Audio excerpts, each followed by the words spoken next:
৭৭ আর এই গিয়ে ৭৮। মোটে ৭৮। এর চেয়ে বেশি তো নবাবের দেহরক্ষীর কাছে থাকে। দূর দূর দূর দূর, অনেকদিন মহারাজকে হাত করে মোহর নেওয়া হয়নি।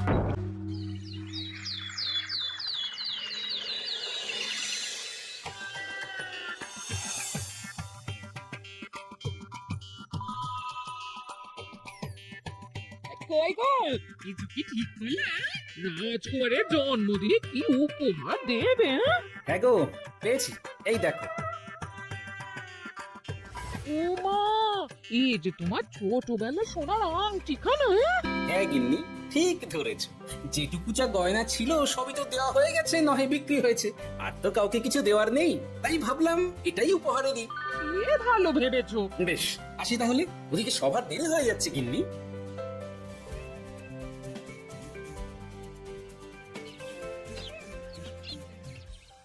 আচ্ছা শোনো, একটা কথা বলতে ভুলে গেছিলাম, আজ একটু তাড়াতাড়ি বাড়ি এসো। শাড়িওয়ালাকে আসতে বলেছি দুপুরে। আমার শাড়িওয়ালা কেন? আরে তুমি ভুলে গেলে, সামনে আমার বোনদের বিয়ে, তার জন্য নতুন শাড়ি লাগবে না গো। একমাত্র বড় মাসির মেয়ে বলে কথা। বুঝলাম, তো ওই একটা শাড়ির জন্য আবার আমাকে থাকতে হবে? 3টে শাড়ি উপহারের পাশাপাশি আমারও একটা শাড়ি চাই। হ্যাঁ আচ্ছা, তুমি নতুন শাড়ি নিয়ে কি করবে বলো তো? বিয়েটা তো তোমার বংশীর। বলি, সারাটা জীবন তো এই এক কাপড়ই কাটিয়ে দিলাম, কি দিয়েছো তুমি আমায়? কেন, এই নিজেকে আমার মতো স্বামী আর কোথাও পাবে?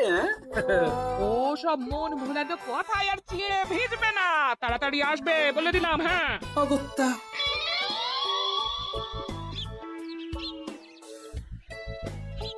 দূর, গিন্নিরও যত কথা সব বেরোনোর সব। আবার তাড়াতাড়ি ফিরে আসতে হবে শাড়ির জন্য। দেখি মহারাজকে বলি অগ্রিম বেতনের জন্য, না হলে তো শাড়ি কেনা যাবে না। তাও একটা হলে হতো, কিন্তু এনাকেও দিতে হবে। আসলে সত্যিই তো, গিন্নি আমার কত যত্ন আত্তি করে, কিন্তু তাকে আজ পর্যন্ত তেমন কিছু উপহার দিতে পারিনি। না, গিয়ে বলি।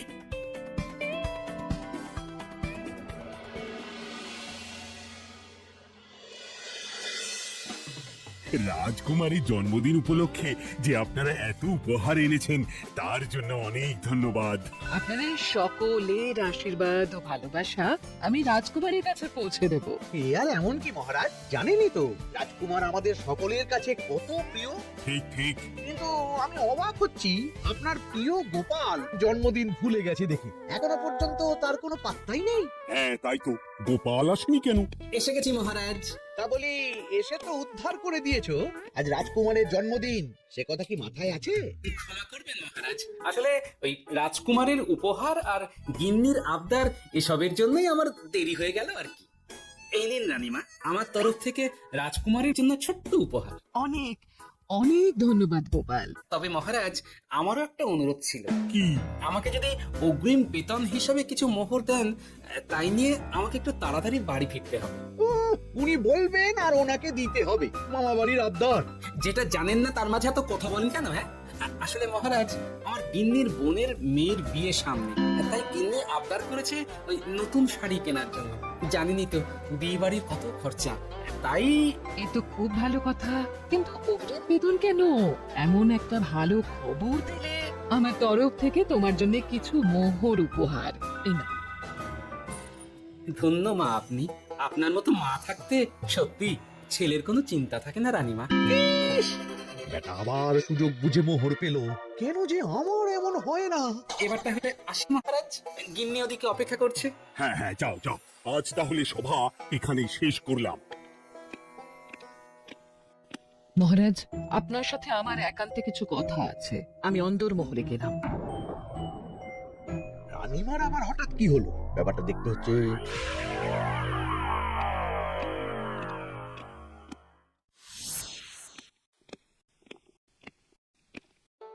আজ আমি বুঝতে পারছি আপনি আমাকে একদম ভালোবাসেন না মহারাজ।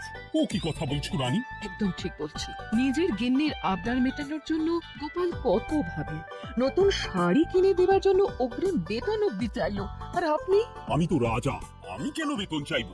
সেটাই তো, রাজা হয়েও আপনি কখনো এমন কিচ্ছু করেননি, কিচ্ছু না। আর রাগ করি না, আমি তোমাকে সব থেকে সুন্দর শাড়ি উপহার দেব, একেবারে সোনার সুন্দর কাজ করা মুক্ত বসানো শাড়ি। এমন শাড়ি কেউ কখনো দেখেনি। ও মা, সত্যি? আচ্ছা, এই ব্যাপার। গোপালের কথা শুনে এবার মহারাজ ও রানীমাকে উপহার দেবে। ধুর, আমারই ভাগ্যটা খারাপ।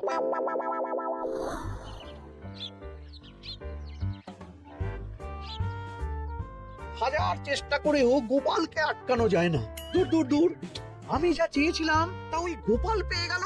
ও কি গো, তুমি কার সাথে কথা বলছো? দুর্ভাগ্যর সাথে। কি সব অলক্ষণে কথা? কি হয়েছে? কি আর হবে, সবই তো তোমার দোষ। আমার দোষ? হ্যাঁ, তুমি আমার কাছে বায়না করো না কেন কিছু? তুমি বায়না করনি বলেই আজ আমি রানীমার কাছ থেকে মোহর পেলাম না, কিন্তু গোপাল পেয়ে গেল। এবার বুঝলাম। ঠিক আছে, এখন তাহলে বায়না করছি, তুমি কাল গিয়ে সেটা রানীমাকে জানাবে। ঠিক আছে? হ্যাঁ, করো করো করো, বায়না করো, বায়না করো। কি চাই, কি চাই, কি চাই? পেয়েছি। তুমি রানীমাকে গিয়ে বলবে যে আমার একটা সোনার হার চাই।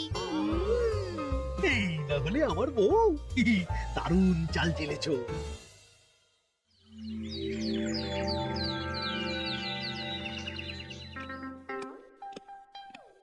কি গো মন্ত্রী, আজ যে তুমি দেরি করলে বড়। আগে মহারাজ, আমাকে সময় নিয়ে শোনাতে শোনাতে মন্ত্রী মশাইয়ের মনে হয় নিজেরই সময় জ্ঞান খারাপ হয়ে গেছে। তুমি থামো তো মহারাজ, আমারও খুব বড় একটা বিপদ হয়ে গেছে। একমাত্র রানীমাই আমাকে বাঁচাতে পারবেন। আমাকে একটু ওনার সাথে দেখা করার অনুমতি দিন মহারাজ। কিন্তু তোমাদের রানীমা তো এখানে নেই। আসলে জানোই তো যে কুমার অনেক দূরে থাকে, তাই গতকাল রাতেই রওনা দিয়েছে। সে কি, রানীমা নেই? এবার কি হবে আমার? কেন কেন কেন, কি হয়েছে? আসলে মহারাজ, আমার বউ আমার কাছে সোনার হার গড়িয়ে দেওয়ার বায়না করেছে, তাই আমার। বুঝেছি বুঝেছি, চুপ করো তুমি। এখন তোমাকে মোহর দিতে পারবো না। কেন মহারাজ? পরের মাসে দিতে পারবো। আসলে তোমাদের রানীমাকে সোনার সুতো দিয়ে কাজ করা এক শাড়ি উপহার করেছি সদ্য, যার জন্য অনেক খরচ হয়ে গেছে। তাহলে আমার সোনার হার পরের মাসে গড়িয়ে দিও। এটা তো ঠিক না। গোপাল আপনার প্রিয় বলে যখন যা চায় তখনই সাথে সাথেই পেয়ে যায়, আর আমার বেলায় এমন। এমন কোনো ব্যাপার নয় মন্ত্রী। মহারাজ, আপনি বরং আমাকে দেওয়া মোহরগুলো আমার অগ্রিম বেতন হিসেবে ধরুন, না হলে মন্ত্রী মশাই এমন অভিযোগ বারবার করবেন। আহা গোপাল, তোমাকে তো স্বয়ং রানীমা উপহার দিয়েছেন, এসব কিছু করতে হবে না। যেমন আছে তেমনই থাক। ঠিক আছে, আমিও দেখে নেবো পরে। কি দেখে নেবে মন্ত্রী? না না, ও কিছু না মহারাজ, পরেই দেখে হার গড়ানোর কথা বলছি। না, মন্ত্রীর হাবভাব মোটেই ঠিক ভালো লাগছে না। বেটা মনে মনে নিশ্চয়ই কোনো ফন্দি আসছে আমার বিরুদ্ধে। কিছু একটা করতেই হবে। গোপালের ওই মোহর উপহার পাওয়াটা আমি কিছুতেই মেনে নিতে পারছি না। একটু মাথা খাটাই, একটু মাথা খাটাই। উপায় পেয়েছি। আমাকে এখনই নবাবের কাছে গিয়ে মহারাজের নামে বলতে হবে।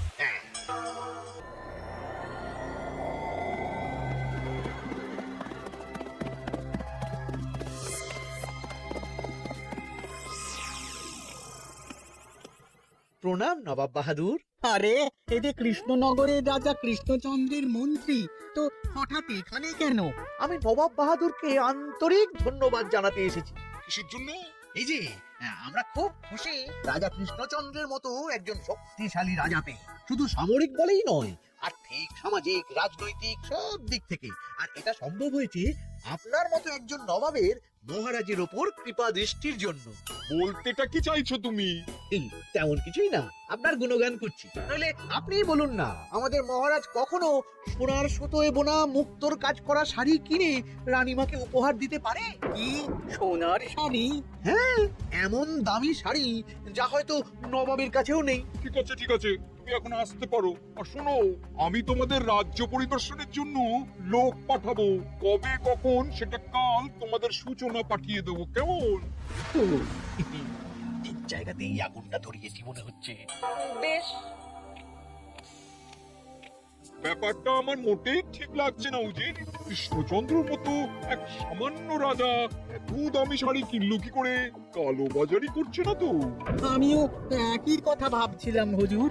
এক কাজ করো, কালকে কৃষ্ণনগরে খবর পাঠাও। দুদিন পর রাজকার্য পরিদর্শনের জন্য তুমি সেখানে যাবে। সব খতিয়ে দেখবে, আর কিছু বেগতিক বা গরমিল দেখলে সেটা বাজেয়াপ্ত করে নেবে, কেমন? আর কে হুজুর?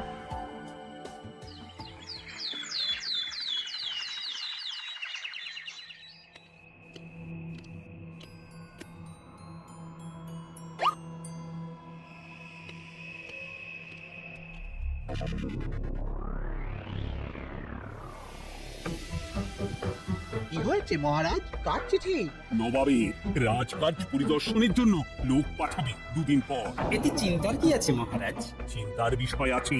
নবাব আমার রাজকোষের হিসাবও মিলিয়ে দেখতে চায়। কোনো একটা ভাবে নবাবের কানে আমার সোনার শাড়ি কেনার কথাটা চলে গেছে, তাই সন্দেহ করছে। সে কি কাণ্ড! নবাবকে তো চিনি, ভুল ধরার কোনো সুযোগ ছাড়বে না। আর চিঠিতে পরিষ্কার লিখে দিয়েছে, হিসেবের একটু এদিক ওদিক হলে সে সব বাজেয়াপ্ত করে নেবে। হায় কপাল, এ সব হয়েছে গোপালের জন্য। অমনি শুরু করে দিলেন। আচ্ছা আমি আবার কি করেছি বলুন তো? তুমিই তো করেছো। সেদিন যদি তুমি তোমার গিন্নির শাড়ি কেনার কথাটা রানীমার কানে না তুলতে, তাহলে রানীমাও মহারাজের কাছে শাড়ির জন্য বায়না করতেন না, মহারাজও সোনার শাড়ি কিনতেন না, আর নবাবও জানতে পারতেন না। একদম ঠিক কথা বলেছে মন্ত্রী, সব দোষ তোমার গোপাল। মহারাজ আপনি এমন বলছেন? হ্যাঁ বলছি, কারণ এটাই হয়েছে। দুশ্চিন্তায় এখন মাথা খারাপ হয়ে যাচ্ছে আমার। আমি জানি না তোমার জন্য আজ অব্দি এমন বিপদে কবে পড়েছি। এবার তোমাকেই এখান থেকে বেরোনোর উপায় বের করতে হবে। আর যদি তা না করতে পারো, তাহলে আজ পর্যন্ত তোমাকে যত মোহর উপহার দেওয়া হয়েছে, সেই সব উপহারের মোহর ফেরত দিতে হবে। সব মোহর যে প্রায় খরচ হয়ে গেছে মহারাজ, আবার আমি কোথা থেকে পাবো? সেটা তুমি জানো। এইবার গোপাল ভালো মতো জব্দ হয়েছে। এই যে লঘু পাপে গুরুদণ্ড। গোপাল পড়ল কাঁদে, এমন দেখে মন্ত্রী হাসে আর আমার মনটা কাঁদে।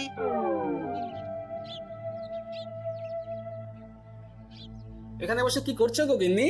এসে পড়েছো? ও মা, তোমার মুখটা এমন শুকনো দেখাচ্ছে কেন? আর বলো না, এই হিসেবের ঠেলায় সবকিছু বেহিসাবি হয়ে যাচ্ছে একেবারে। আচ্ছা তুমি কি করছিলে ওই রসিদগুলো নিয়ে? দেখে হিসেব করছিলাম এই মাসে অনেক খরচ হয়েছে কিনা, সেই বুঝে পরের দিনগুলো চালাতে হবে গো। কি বললে? রসিদ দেখে হিসেব কষা? আরে, এটা তো আমার মাথাতেই আসেনি। ধন্যবাদ গিন্নি, আরো একবার তোমার জন্য এই যাত্রায় আমি বেঁচে যাব মনে হচ্ছে। বেঁচে যাবে কেন? কি হয়েছে? আচ্ছা আমাকে আবার একটু রাজপ্রাসাদে যেতে হবে। আমি এলাম গিন্নি।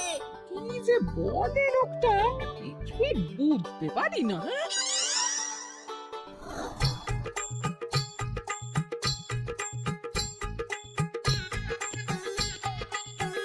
আসতে পারি মহারাজ? এ কি গোপাল, তুমি? আর কোনো চিন্তা নেই মহারাজ, নবাবকে হিসেব বোঝানোর উপায় পেয়ে গেছি। কি বলছো? কি উপায়? এই দুদিনে আপনি শুধু সকল প্রজাদের কাছ থেকে পুরনো রসিদ সংগ্রহ করুন, তাহলেই কেল্লা ফাতে। তাই নাকি? আর নয়তো কি? তবে এ ব্যাপারে মন্ত্রী মশাইকে কিন্তু কিচ্ছু জানতে দেওয়া যাবে না। শুধু আমি যা বলছি তাই করুন মহারাজ। সে তো বুঝলাম, কিন্তু প্রজাদের থেকে পুরনো রসিদ সংগ্রহের কথা ঘোষণা করলেই মন্ত্রী এমনিই জানতে পেরে যাবে। চিন্তা করবেন না মহারাজ, আমার কাছে এটারও উপায় আছে। আপনি শুধু খেয়াল রাখবেন যাতে এই কথা বাঁচতান না। বাকিটা ভরসা রাখুন, কৃষ্ণনগরের একটা ঘাসও নবাব বাজেয়াপ্ত করতে পারবে না।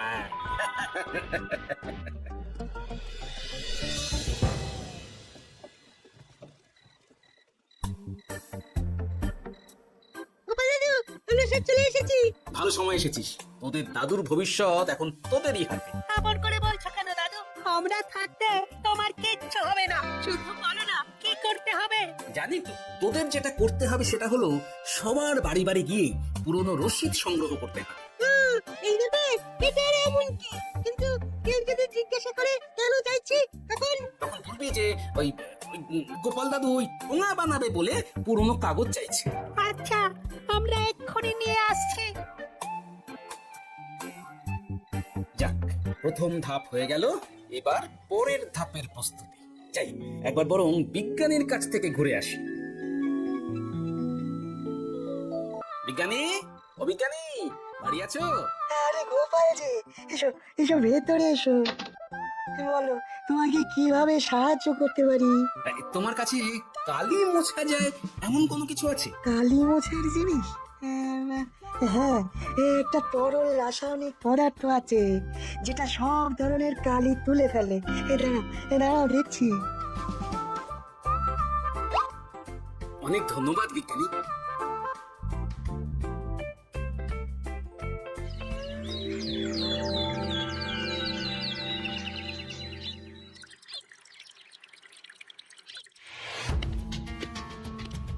আসুন আসুন, আপনার জন্যই তো অপেক্ষা করছিলাম। তাই নাকি? এতটা পথ উনি এসেছেন, আগে ওনার জন্য শরবত ও মিষ্টির ব্যবস্থা করি। এই যে মহারাজ, আমি জল মিষ্টির ব্যবস্থা করে এনেছি, এটাও সাথে নিন। এটা কি? কেন হিসেব? ভোলা ময়রা পাঠিয়েছে এই মিষ্টি ও শরবতের দাম। এর মধ্যে এই কাজের সাথে যুক্ত ভোলা ময়রা আর তার পরিচারকের পারিশ্রমিকও যুক্ত আছে। হ্যাঁ? আসলে আমাদের মহারাজ তো প্রতিদিনের খরচ খুব হিসেব করে চলেন, তাই ও, আমি একটু বসবো? নিশ্চয়ই। ওই তো ওদিকে বসার জায়গা। আপনি কি হাওয়া খাবেন উজির সাহেব? তাহলে রশিদে ওটাও যুক্ত করব। মস্করা হচ্ছে? আহা, রেগে যাচ্ছেন কেন? আপনার সাথে মস্করা করার মতো স্পর্ধা আমার নেই উজির সাহেব। আসলে মাসের শেষ তো, তাই একটু বেশি হিসেবে চলতে হচ্ছে। আমাকে হিসেব দেখাচ্ছ? আর রাজা কৃষ্ণচন্দ্র যে সোনার সুতোয় বোনা শাড়ি কিনতে পারলো, সেটার হিসেব কোথায়? একটা সামান্য রাজা এত অর্থ পায় কোথা থেকে? এ আবার কেমন কথা? মহারাজ যা কিনেছেন সেটা তো তার জমানো অর্থ দিয়েই কেনা। আমি বিপথে কোনো কাজ করি না। সেটা তো রাজকোষের হিসেব দেখলেই বোঝা যাবে। শুনে রাখো গোপাল, একটু যদি হিসেব এদিক ওদিক দেখি না, তাহলে সব বাজেয়াপ্ত করে দেব। কোনো চালাকি নয়, কোনো চালাকি নয়। বেশ, তবে করুন হিসেব। আমাদের কাছে কিন্তু সব কিছু রসিদ আছে। কই গো, আনো সব, আনো আনো।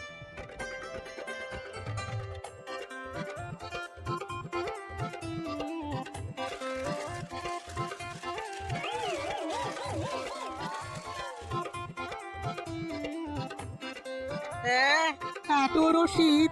আপনি বরং নিশ্চিন্তে হিসেব কষে নিন, আমরা আসি।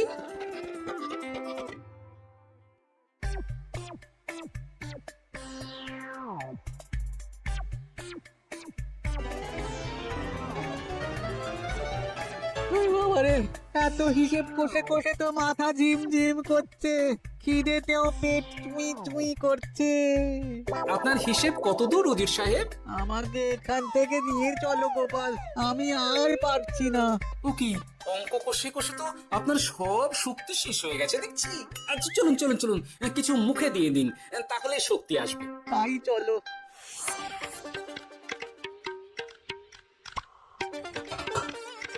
নিন, এটা হলো দুপুরের খাবার, আনাজ মশলা এমনকি রান্নার ঠাকুরেরও পারিশ্রমিকের হিসেব। এবার আমি পাগল হয়ে যাব। আমি আর কোনো হিসেব দেখতে চাই না। সব সময় কি আর হিসেব নিয়ে চলা যায় নাকি? কি আর করা যাবে বলুন? হিসেবে না চললে আপনি তো মহারাজের উপার্জনের উপর সন্দেহ করবেন, আর বেশি খরচ হলেই সম্পত্তি বাজেয়াপ্ত করবেন। তাই বলে সব কিছুতেই হিসেব? কোনো একদিকে বেশি খরচ হলে বাকি দিকগুলো এইভাবেই কম করে চলতে হয়। কি ঠিক বলিনি? আমি আমার ভুল বুঝতে পেরেছি গোপাল, এবার আমাকে রেহাই দাও। আসলে তোমাদের মন্ত্রী নবাবের কাছে গিয়ে তোমাদের রাজার নামে উস্কেছে। কি? মন্ত্রী? খেয়েছি, পালাতে হবে দেখছি। ঠিক জানতাম, মোহরের জন্যই এত কিছু। তাই তো নবাব এমন করেছেন। বেশ, এবার আমি ফিরে গিয়ে নবাবকে সব জানিয়ে দিচ্ছি।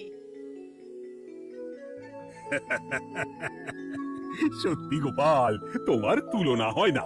আর মন্ত্রী, আগে, মহারাজ, তুমি যা করেছো তার কোনো ক্ষমা নেই। তোমার জন্যই আমার এত হয়রানি হয়েছে। ভুল হয়ে গেছে, আমাকে ক্ষমা করে দিন মহারাজ। গোপালের ওপর হিংসে করে এমন করেছি, আর হবে না। একটা সুযোগ দিন মহারাজ। হ্যাঁ মহারাজ, সুযোগ দিয়েই দিন। বেশ, তবে তোমার শাস্তি হলো রানীমাকে আমি যে সোনা শাড়ি কিনে দিয়েছি সেটার পুরো দাম তোমাকে আমায় দিতে হবে। হ্যাঁ?